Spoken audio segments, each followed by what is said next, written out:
عالمی برادری اور خصوصاً مسلم امہ کے لیے افسوسناک خبر ہے کہ ایران کے صدر ڈاکٹر ابراہیم رئیسی ایرانی حکومت کے 7 اعلیٰ عہدیداروں سمیت ہیلی کاپٹر حادثے میں جاں بحق ہو گئے۔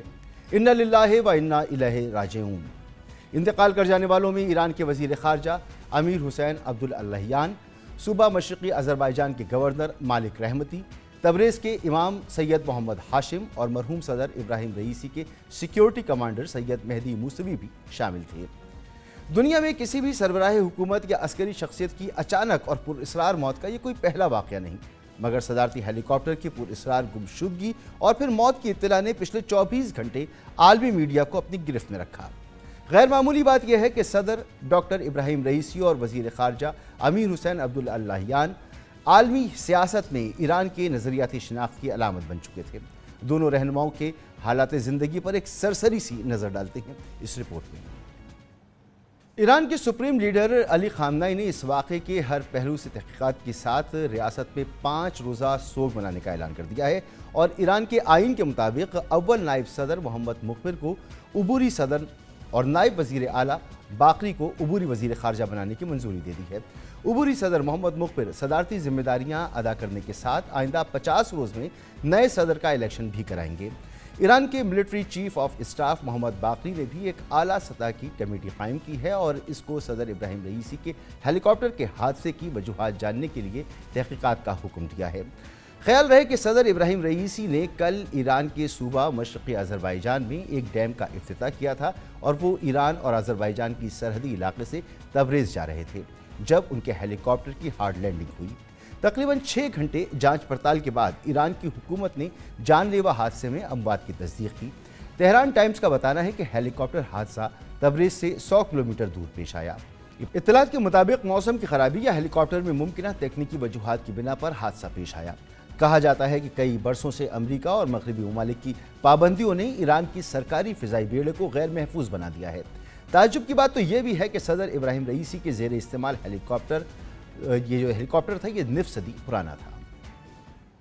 ایران کی خبر رساں ایجنسی مہر اور تسنیم کے مطابق حکومت نے صدر ابراہیم رئیسی کی موت کے واقعے کو موسم کی خرابی کی وجہ سے فضائی حادثہ قرار دیا ہے۔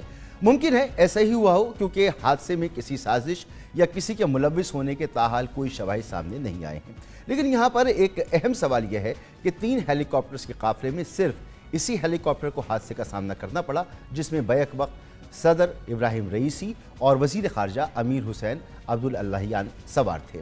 اس تمام صورتحال پہ بات کریں گے، ہمارے ساتھ موجود ہیں محترم جناب air vice marshal retired Shahzad Chaudhry صاحب۔ سر بہت شکریہ وقت دینے کے لیے۔ یہ افسوسناک واقعہ جس کی ہم تفصیلات یہاں بیان کر رہے ہیں، یہ ایرانی سرکاری میڈیا نے اس حادثے کی وجہ جو ہے خراب موسم کو قرار دیا ہے اور کوئی سازش کا ابھی تک کوئی تاثر نہیں ہے۔ اب تک کے شواہد کے مطابق جو آپ کے سامنے موجود ہیں، آپ کیا کہیں گے، یہ کیا ہوا ہوگا؟ دیکھیے، جب بھی کوئی ایسا حادثہ ہوتا ہے، اور افسوس کی بات ہے، بہت ہماری تمام ہمدردیاں ایرانی عوام کے ساتھ ہیں اور ایران کے ساتھ ہیں، لیکن جب بھی ایسا کوئی حادثہ ہوتا ہے تو اس کی مفروضات 3 یا 4 بنا لیے جاتے ہیں اور دیکھا جاتا ہے کہ ان 3-4 پہلوؤں میں سے کیا پاسبلٹی ہے۔ ایران کے کیس میں تھوڑی سی ایک آدھ اور چیز بھی آ سکتی ہے۔ تو 3 چیزیں کیا ہوتی ہیں؟ ٹیکنیکل بنیادوں پہ، موسم کی بنیادوں پہ، یا پائلٹ ایرر یا ہیومن فیکٹر۔ تو یہ 3 چیزیں ہوتی ہیں کہ پائلٹ یا ہیومن فیکٹر یا موسم یا ٹیکنیکل بنیادوں پہ، اور چوتھی چیز ایران کے کیس میں یہ ہے کہ کوئی سیبوٹاج کا ایلیمنٹ تو نہیں ہے۔ جب آپ یہ کہتے ہیں کہ 3 جہاز تھے اور ان میں سے صرف ایک کو حادثہ پیش آیا اور پریزیڈنٹ خود اس میں فلائی کر رہے تھے اس جہاز میں، تو ظاہر ہے کہ ایک نہ ایک جہاز جو تھا سٹینڈ بائی کے ساتھ ساتھ ایک تیسرا جہاز سیکیورٹی کی ذمہ داری بھی پرائز انجام دے رہا تھا۔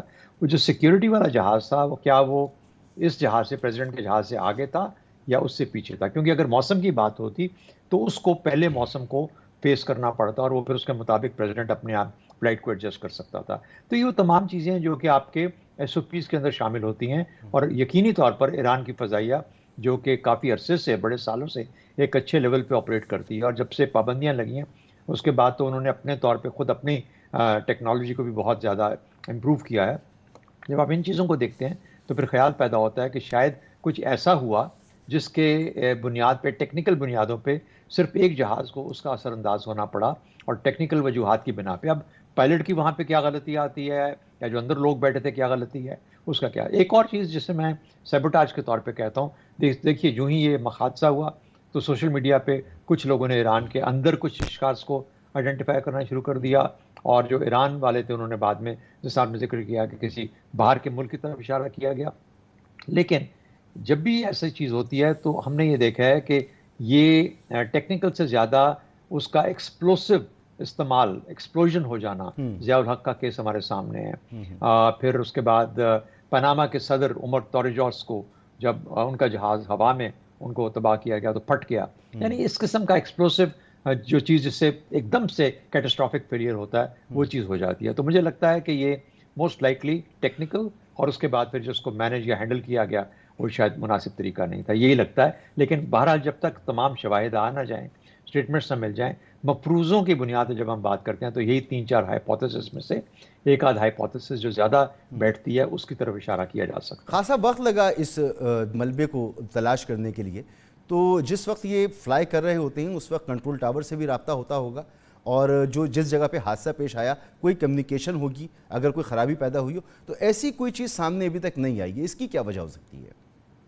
دیکھیے یہ خاص طور پہ پہاڑوں کے بیچ میں, ہلی ایریاز کے اندر, ٹرین کے اندر کئی دفعہ کمیونیکیشن, کیونکہ کمیونیکیشن ہمیشہ لائن آف سائٹ کے اندر ہوتی ہے جہاں پہ آپ دیکھ سکتے ہو, تو اگر پہاڑ اس کو شیلڈ کر رہا ہے تو کئی دفعہ کمیونیکیشن نہیں ہو پاتی. ہاں سیٹلائٹ کے تھرو ہو جاتی ہے, اس میں عام طور پہ ڈیلے آتا ہے, لیکن کیا ایران اور اس جہاز میں وہ سیٹلائٹ کمیونیکیشن اویلیبل تھی, ان کے پاس سیٹلائٹ کی فیسلٹی اویلیبل ہے یا نہیں, یہ وہ چیزیں جن کا کہ ہمیں ابھی اندازہ نہیں ہے. اس لیے یہ فیصلہ کرنا, اور پھر کس ہائٹ پہ فلائی کر رہا ہے جہاز, کس اونچائی پہ فلائی کر رہا ہے, اس سے بھی لائن آف سائٹ آپ کی افیکٹ ہوتی ہے کہ کتنا دور آپ کا سگنل جا سکتا ہے, تو اس سے کمیونیکیشن بھی افیکٹ ہوتی ہے. موسم اگر خراب ہوگا, مثال کے طور پہ ذکر کیا جا رہا ہے کہ تھوڑا موسم بھی خراب تھا, لیکن اس سے ہمیں یہ بھی پتہ ہے کہ 2 اور جو جہاز تھے ان کو کچھ حادثہ پیش نہیں آیا, صرف ایک کو آیا. لیکن موسم کی خرابی بھی آپ کی جو آواز ہوتی ہے, جو اسپیچ ہوتی ہے یا جو سگنل ہوتا ہے اس کو خراب کرتا ہے. تو آپ بہت نے ساری فرمایا کہ وجوہات وہ ہیں کہ کیوں کوئی کمیونیکیشن جو تھی وہ کیوں نہیں ہو پائی. جو صدر کے ساتھ دیگر ایک ہیلی کاپٹر سے ان کی سیکیورٹی پر رہا ہوگا نا, جس کا آپ نے بھی ذکر کیا, تو وہ ہیلی کاپٹر جو ہے وہ دیکھ نہیں پایا کہ کس جگہ پہ یہ حادثہ ہوا ہے, وہ تلاش نہیں کر پائے. تو کیا ایسا بھی ہوتا ہے کہ یہ فلائی کرتے ہوئے یہ اتنے فاصلے پر چلے جائیں کہ کوئی حادثہ اگر پیش آئے تو ان کو پتہ نہ چلے, یا یہ پروٹوکول ہوتا ہے کہ جو سیکیورٹی پر معمول ہیلی کاپٹر ہے وہ نظر رکھے صدر کے ہیلی کاپٹر پر؟ دیکھیے ہمیشہ صدر کا جہاز درمیان میں ہوگا, ایک اس کے پیچھے سٹینڈ بائی اس کا ہوگا اور ایک آگے سیکیورٹی کا ہوگا. اگر یہ عام طور پر ایس او پیز کو فالو کیا جاتا ہو تو جو کم از کم جو پیچھے والا جہاز ہے اس کو تو نظر آنا چاہیے تھا. ہاں ایک صورت ہے, اگر یہ تینوں کے تینوں جہاز کلاؤڈز کے اندر بادلوں میں کہیں کچھ دیر کے لیے, جیسے لگا کہ ایک پیچ ہے بادلوں کا, اس میں چلے گئے اور بادلوں میں جانے کی وجہ سے ایک دوسرے سے سائٹ کھو بیٹھے, تو یہ ممکن ہے کہ کسی ایک کو نہ نظر آیا ہو. لیکن یہ سوال ایسا ہے جس کا کہ جب تحقیقات ہوں گی تو یہ یقیناً پوچھا جائے گا. وہ 2 جہاز بھی تو کہیں لینڈ کیے ہیں نا, ان کے پائلٹس بھی نے بھی کہیں لینڈ کیا ہے, تو اس لیے ایک دم سے اس قسم کی بات کہنا اور مشکل ہو جاتا ہے.